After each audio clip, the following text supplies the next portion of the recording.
All right.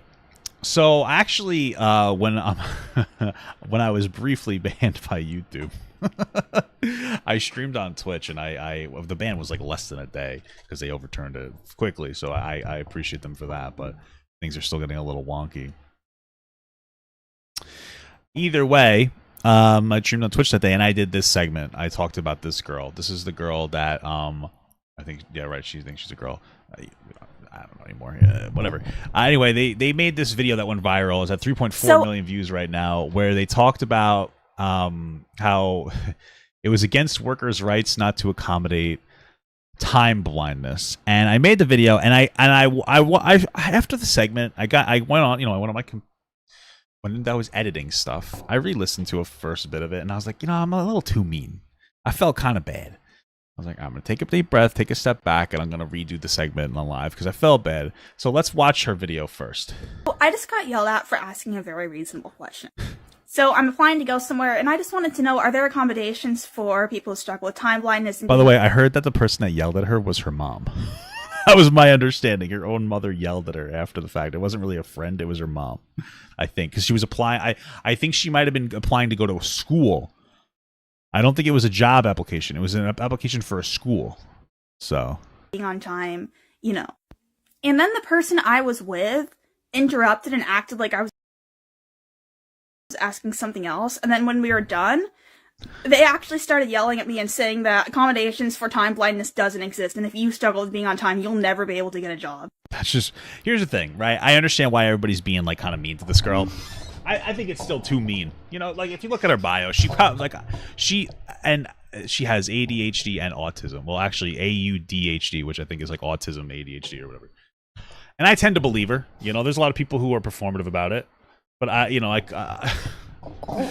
tend to believe her. And so she's obviously wrong.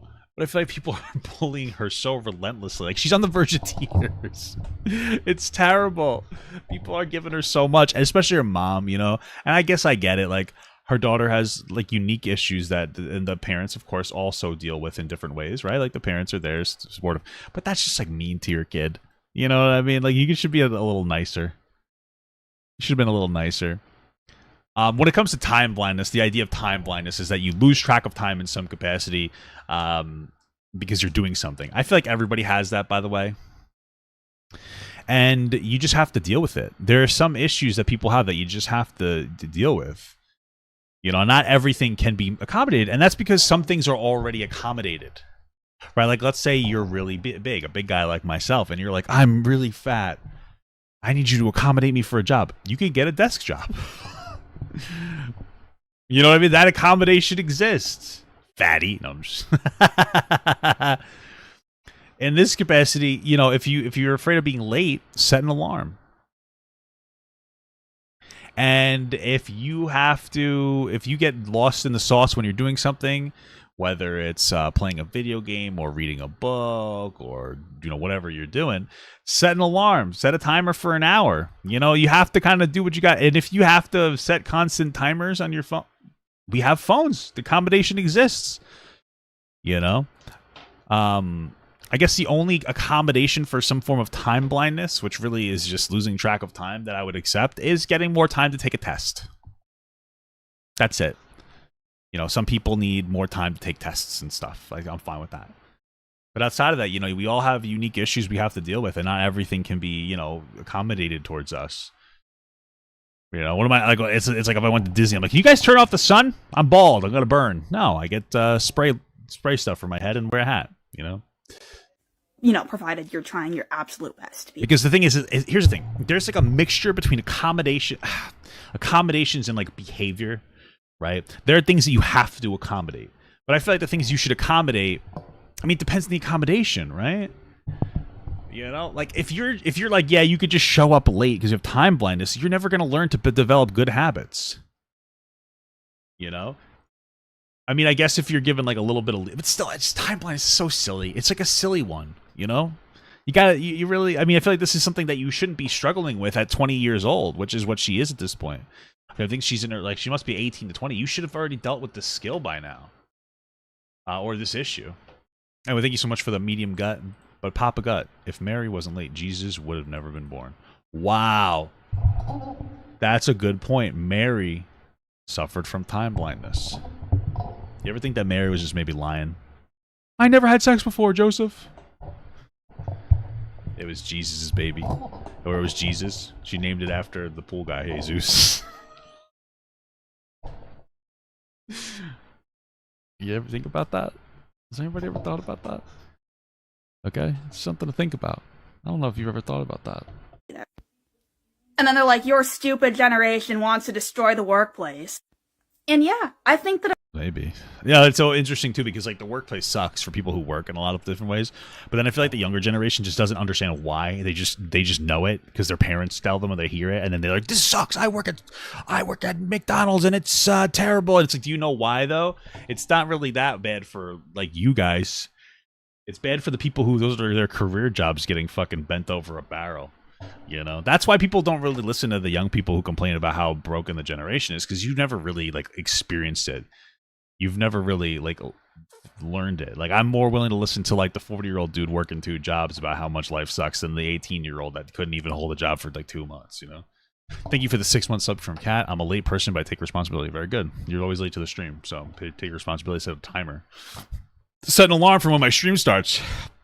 Now, if you ask me what time my stream starts, I can't tell you because it's never the same. Because I suffer from time blindness, guys, so I'm never on time, okay? A culture where workers are just cut off because they struggle with being on time when there's other solutions that we can look to. I think that just anybody who thinks it's okay to... Bro, if a worker isn't on time, then the other worker that is there has to stay late. You know what I mean? I guess they don't have to technically, but that would just interrupts other people. It's that time flies, and it's so silly because I remember I told the story when I was in the segment before too. It's like in my job, like it's just so annoying because once this is the problem. If somebody starts breaking the rules in excess, then that's when things get really annoying. Like I remember at my job, every once in a while people would be late or whatever, and maybe a minute or two here and there. It wasn't that big of a deal. The company didn't really care. They didn't give a shit, right? And there's even times where I would show up late, like I'd show up a little bit late, but I would also stay late. Like I would make up the time, and like, my bosses were like fine with it. You know, maybe I'd come in 20 minutes late. I would stay 20 minutes late, which worked out because a lot of my work was backloaded.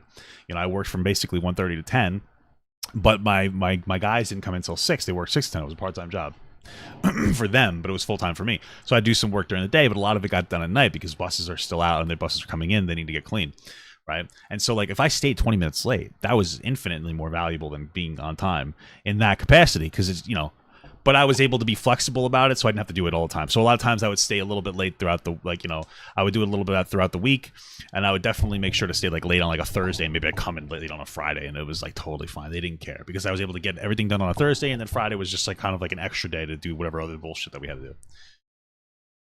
But then there'd be people who would come in super late every day, and they wouldn't make up their time, and then all of a sudden the company has to crack down, and now they're like up our ass about every little thing for like the next couple of weeks. Everybody, if you're a minute late, they're fucking sitting here giving you verbal warnings and then writing you up. It's like, oh my god, and I feel like that's the same energy here in some ways. Some people will just ruin it for the rest of us. Just treat people like that? Yeah, that culture needs to be dismantled. Yeah. And then I asked that person, how can you feel good about yourself upholding this kind of system?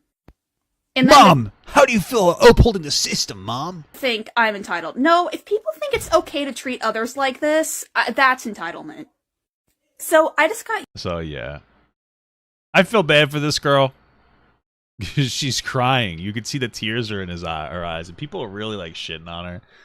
And it's good to get some pushback, but I still feel so bad for her, which is why I wanted to refilm it. But there's actually an update. So it's a good thing I refilmed it. Because I think that she actually responds to everybody talking smack about her. When people ask me, how does it feel being the time blindness girl and have everybody bashing you constantly on Twitter and Instagram? And all I could say is... And TikTok, where you posted it. It's a testament of what the United States has become. What? And we hear about algorithms, political radicalization, and how the internet is influencing humans, and we think, oh, okay. But then when it happens to you, you see how big of a problem it is. Because when we can no longer have a civil discussion about a video with very little context, it makes you wonder, is there even a future for our nation, and what future is there to fight for? So first of all, it really is not that deep. Second of all, she might have a half of a point. Well, second of all, she doesn't. There's no nuance to this conversation. You know what I mean? Sometimes context gets left out. There's no context that was left out. You show up late and you haven't dealt with it yourself. That's a you problem. But if she's speaking to the idea, and it seems like a little bit, to the idea that when somebody expresses an opinion, they're dogpiled and shit on, that's a good point. Sure. And that could radicalize people, you know, especially if it became more political. I guess she thinks that this is like some left-leaning political bullshit. I don't really know. I like this comment down here. Actually, it's funny. Because of your time blindness, do you stay after work, or does it just does it take you longer to get out of work also? That's a good question. But okay. Because arousing mass amounts of hate, judging people, making mass assumptions, and being stuck in a cognitive loop without even knowing it, and then doing exactly what the algorithms want is seen as normal. Okay. What nuance do you feel like is missing from this subject? Or but you know what? Context? It doesn't have to be. Okay. When people ask me, how does it feel being the... Okay. Well, she didn't really respond very well. I thought there was going to be more of that. She just kind of rambled. Once upon a time, I thought that political polarization and social media algorithms radicalizing us wasn't as big of a deal. That was before I started trending online and became the target for mass amounts of hate on TikTok. I feel like that's not true. I feel like you always felt that way because I scrolled through your videos a little bit, and this is kind of the stuff that you talk about. So, brainwashed minds. This is for anybody who still believes that great minds think alike. What the fuck is going on with your eyes, man? Please tell me you don't actually still believe that. But no hate if you do. Actually, brainwashed minds think alike. Great minds are free thinkers and critical thinkers and actually come up with their own ideas. Lots of times they will be original ideas. So if this is you, make sure to go ahead and leave a comment. She's completely lost in the sauce. Just so you know. So, like, and the reason I say that is this. What she's talking about is, like, great minds think alike. That is just, like, a silly thing that friends say to each other when they come up with a similar idea. Mostly because they're similar people. But what she's saying is that, like, if great minds don't think alike, because free thinkers come up with new ideas. Now, I'm assuming that, yes, of course, free thinkers may come up with a new idea. But there's not a whole lot of ideas for things. Right?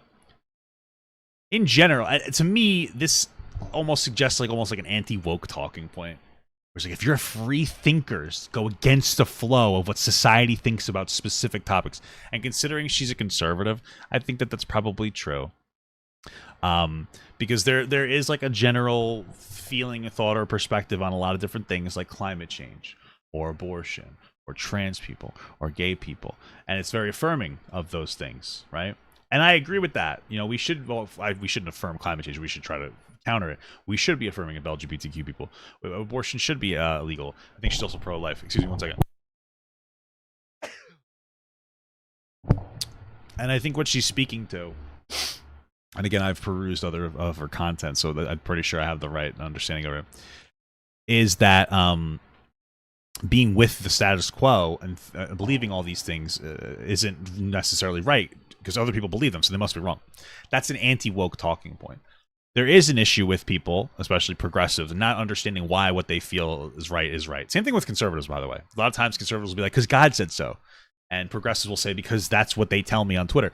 It's kind of like they're both kind of opposite religions. You know, you have the religion of God saying that gay people are invalid and bad, and marriage, I don't know, women shouldn't work or something, whatever.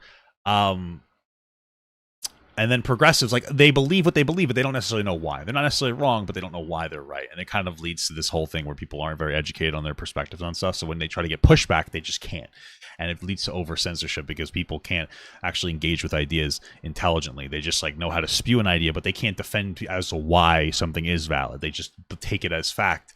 And because of that, they could have just as likely been the person that was the conservative, you know, Bible thumper that thinks that, you know, abortion is bad and that gay people should be persecuted. And so, I don't know. It just seems like she's speaking to, like, an anti-woke talking point. Like, anti-wokeness is just as annoying as wokeness because it's picked a side. Normal people should parse through information and then come up with a perspective based on that information. Anyway, here's a rabbit.